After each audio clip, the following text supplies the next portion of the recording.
नमस्कार दोस्तों, Byju's exam prep IAS Hindi में आप सभी का स्वागत है। आज हम आपके सामने 15 मार्च 2022 के दैनिक क्विज प्रस्तुत कर रहे हैं, जिसमें द हिंदू समाचार पत्र और पीआईबी से संबंधित प्रमुख समाचारों को आधार बनाकर प्रारंभिक परीक्षा के प्रश्न आपको दिए जाएंगे। इसी के साथ साथ विगत वर्षों में यूपीएससी के द्वारा प्रारंभिक परीक्षा में पूछे गए प्रश्न आपको हम प्रैक्टिस के लिए देंगे और तीसरे भाग में हम आज के प्रमुख तथ्य की चर्चा करेंगे। आज के पहले प्रश्न को हम देखते हैं।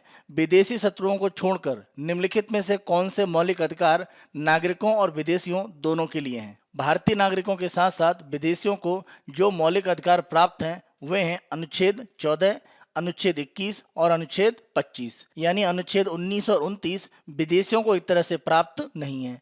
इस आधार पर हमारा उत्तर हो जाता है ए, केवल 1, 3 और 4। विदेशी शत्रुओं को छोड़कर भारतीय नागरिक और विदेशी नागरिक दोनों को जिन मौलिक अधिकारों को उपलब्ध कराया गया है वे हैं अनुच्छेद 14, अनुच्छेद 20, अनुच्छेद 21, अनुच्छेद 21 से अनुच्छेद 22, अनुच्छेद 23, अनुच्छेद 24, अनुच्छेद 25, अनुच्छेद 26, अनुच्छेद 27 और अनुच्छेद 28।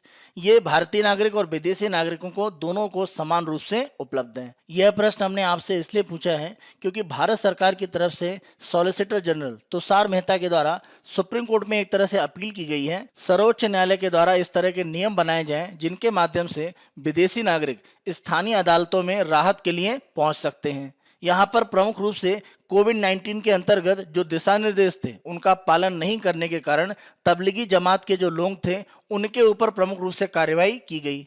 इसमें काफी संख्या में विदेशी नागरिक भी थे। बाद में उनको उनके देशों में एक तरह से भेज दिया गया, लेकिन उन नागरिकों को अधिकार भारत में अगर वो राहत चाहते हैं, जैसे वीजा के नियम का उनके द्वारा उल्लंघन किया गया है, तो ऐसी स्थिति में स्थानीय अदालत में वो कैसे राहत प्राप्त कर सकते हैं, इसके संबंध में सुप्रीम कोर्ट के द्वारा कुछ दिशा निर्देश बनने चाहिए।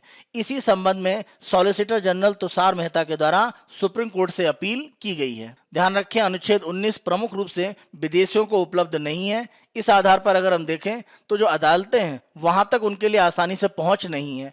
इसीलिए इस तरह के जो नियम है वो सुप्रीम कोर्ट के द्वारा बनाना आवश्यक है। आज के दूसरे प्रश्न को हम देखते हैं। निम्नलिखित कथनों में से कौन से सही हैं? पहला, सीमा बुनियादी ढांचे के निर्माण हेतु गृह मंत्रालय जिम्मेदार होता है। दूसरा, एमएचए यानी मिनिस्ट्री ऑफ होम अफेयर्स गृह मंत्रालय के तहत सीमा प्रबंधन विभाग तटीय सीमाओं सहित सीमाओं के प्रबंधन, सीमा सुरक्षा तंत्र को मजबूत करने और संबंधित बुनियादी ढांचे के निर्माण व सीमा क्षेत्रों के विकास आदि से संबंधित हैं। यहाँ पर दोनों कथन सत्य हैं। इस आधार पर हमारा उत्तर है सी, 1 और 2 दोनों सत्य हैं। हम ध्यान रखें, भारत सरकार का गृह मंत्रालय सीमा प्रबंधन विभाग तटीय सीमाओं सहित सीमाओं के प्रबंधन, सीमा सुरक्षा तंत्र को मजबूत करने और सीमा से संबंधित जो बुनियादी ढांचा है उनके निर्माण, सीमा क्षेत्रों के विकास से संबंधित है। गृह मंत्रालय में 2 प्रभाग काम करते हैं, सीमा प्रबंधन प्रभाग 1 और सीमा प्रबंधन प्रभाग 2। अगर हम दोनों प्रभागों के कार्यों की बात करें तो सीमा प्रबंधन प्रभाग 1 के द्वारा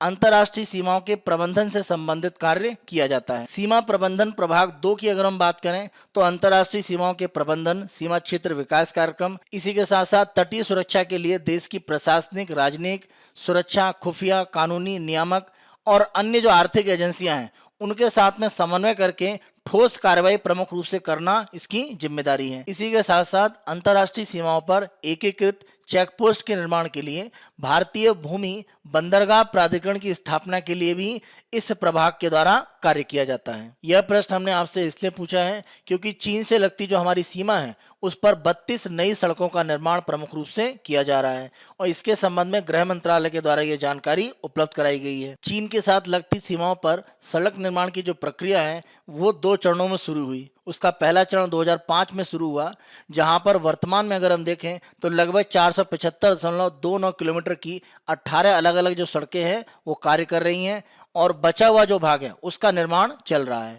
दूसरा चरण अगर हम देखें तो गलवान घाटी में जो संघर्ष हुआ था उसके बाद इसकी मंजूरी सितंबर 2020 में दी गई और दूसरा चरण भी यहाँ पर शुरू हो रहा है। आज के तीसरे प्रश्न को हम देखते हैं। संयुक्त व्यापक कार्य योजना joint comprehensive plan of action के संदर्भ में निम्नलिखित कथनों में से कौन सा सही है?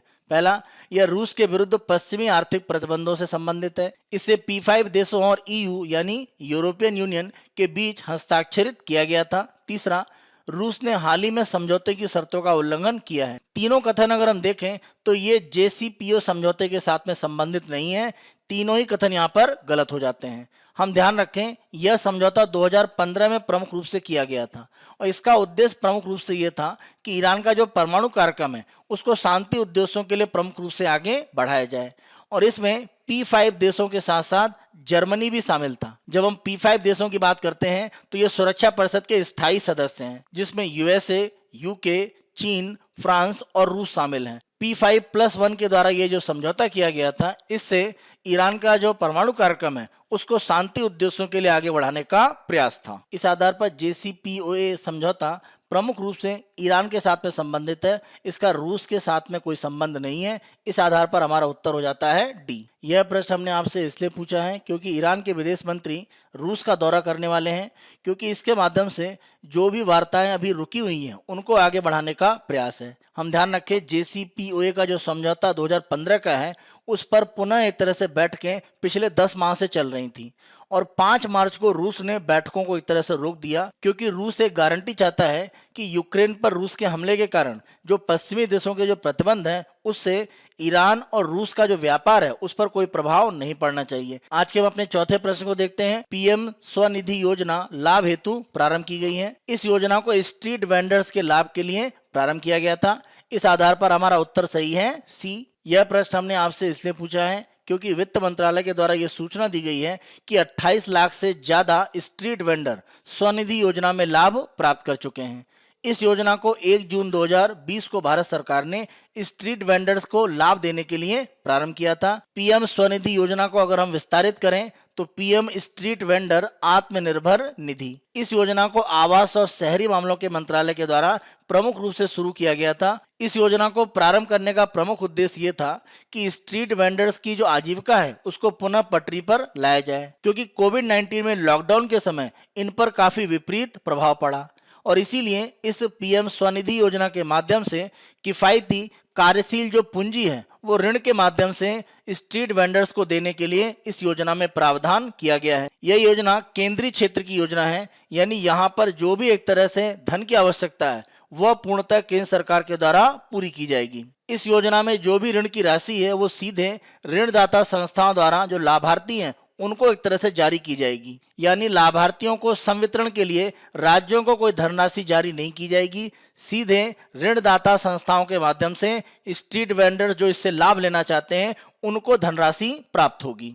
इस योजना के माध्यम से स्ट्रीट वेंडर को 10,000 रुपए तक की कार्यशील पूंजी ऋण के रूप में प्राप्त हो सकती है और उसे 1 वर्ष में वो मासिक किस्तों के माध्यम से चुका सकते हैं। अगर उनके द्वारा समय पर या जल्दी एक तरह से जो ऋण लिया गया है चुकाया जाता है तो त्रैमासिक आधार पर उनको प्रत्यक्ष लाभ अंतरण के माध्यम से सीधे उनके बैंक खातों में 7% की दर से ब्याज की जो सब्सिडी है वो प्रदान की जाएगी। ध्यान रखें, इस योजना में अगर ऋण समय से पहले चुका दिया जाता है तो सरकार की तरफ से कोई जुर्माना नहीं लगेगा। इस योजना को भारतीय लघु उद्योग विकास बैंक यानी सिडबी इसके द्वारा कार्यान्वित किया जा रहा है और यह नोडल एजेंसी के रूप में कार्य कर रही है। दैनिक क्विज के अपने तीसरे भाग में यूपीएससी के द्वारा विगत वर्षों में पूछे गए प्रश्न हम आपको प्रैक्टिस के लिए देते हैं। आज हम 2020 में यूपीएससी के द्वारा प्रारंभिक परीक्षा में पूछा गया प्रश्न आपको दे रहे हैं। प्रश्न को हम देखते हैं। यदि आप अपने बैंक में अपने मांग जमा खाते से 1 लाख रुपए नगद निकालते हैं तो अर्थव्यवस्था में कुल मुद्रा आपूर्ति पर तत्काल प्रभाव होगा। जब हम मांग जमा की बात करते हैं तो इसमें चालू खाता और बचत खाता दोनों आ जाता है। तो वहां से अगर आप पैसा निकालते हैं तो देश में मुद्रा आपूर्ति की जो स्थिति है अर्थव्यवस्था में उस पर कोई प्रभाव नहीं पड़ता है। इस आधार पर हमारा उत्तर हो जाता है डी, इसे अपरिवर्तित रखेगा, यानी मुद्रा आपूर्ति पर कोई प्रभाव नहीं होगा। दैनिक क्विज के अपने तीसरे भाग में हम आज के तथ्य की चर्चा करते हैं और आज हम man portable air defence system की बात कर रहे हैं, यानी आसानी से एक व्यक्ति के द्वारा इस एयर डिफेंस सिस्टम का उपयोग किया जा सकता है और वर्तमान में यूक्रेन में इसका उपयोग करने के कारण प्रमुख रूप से यह चर्चा में है। इस प्रकार के man portable air defence system काफी खतरनाक माने जाते हैं क्योंकि इन्हें कोई भी सैनिक आसानी से उपयोग कर सकता है और इनका वजन भी कम होता है और इनको आसानी से अलग अलग जगहों से उपयोग किया जा सकता है। इस कारण से प्रमुख रूप से ये खतरनाक माने जाते हैं। Man portable air defence system, जिसको मैनपैड्स भी कहा जाता है, कम दूरी की, हल्की और पोर्टेबल सतह से हवा में मार करने वाली मिसाइल है।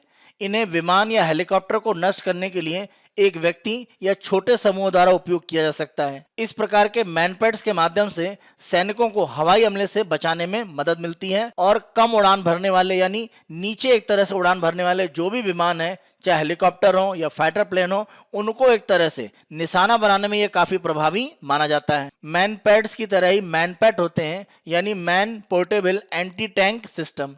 इसके माध्यम से अगर हम देखें तो समान तरीके से काम करता है, लेकिन इसका प्रयोग प्रमुख रूप से टैंक को एक तरह से नष्ट करने या अक्षम करने के लिए उपयोग किया जाता है। मैनपैड्स को कंधे पर रखकर आसानी से फायर किया जा सकता है, जैसा हम यहाँ पर चित्र में भी देख रहे हैं।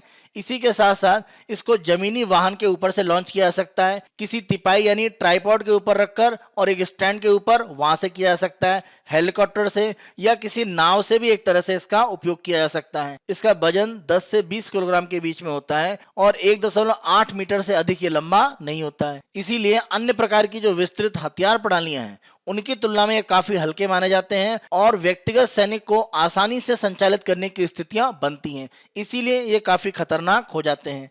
इसी के साथ साथ मैनपैड्स के संचालन के लिए बहुत अधिक प्रशिक्षण की आवश्यकता भी नहीं होती है। इसे सैनिक आसानी से बहुत कम प्रशिक्षण के माध्यम से उपयोग कर सकते हैं। मैनपैड्स की जो अधिकतम सीमा है वो 8 किलोमीटर है और यह 4.5 किलोमीटर की ऊंचाई पर जो लक्ष्य है उनको भी भेज सकते हैं। अधिकांश जो मैनपैड्स हैं वो फायर एंड फॉरगेट के एक तंत्र पर काम करते हैं। इसका मतलब जब मैनपैड से मिसाइल को लॉन्च कर दिया जाता है उसके बाद आप उस जगह से हट सकते हैं, क्योंकि जो भी मिसाइल है अपने टारगेट को लॉक कर लेती है और उसको एक तरह से नष्ट करती है। तो आपको एक तरह से उस जगह पर रहने की आवश्यकता नहीं होती है जहां से आपने मिसाइल को फायर किया है। मैनपैड को संचालित करने के लिए लगातार सैनिक की तरफ से कोई मार्गदर्शन की आवश्यकता नहीं होती है। यह मिसाइल प्रमुख रूप से इंफ्रारेड पर काम करती है यानी अवरक्त किरणों के आधार पर, यानी जो भी विमान है उनसे जो इंफ्रारेड एक तरह से उत्सर्जित होती है उसके माध्यम से लक्ष्य को एक तरह से यह मिसाइल पकड़ती है और उस लक्ष्य की पहचान करके उसको समाप्त करने का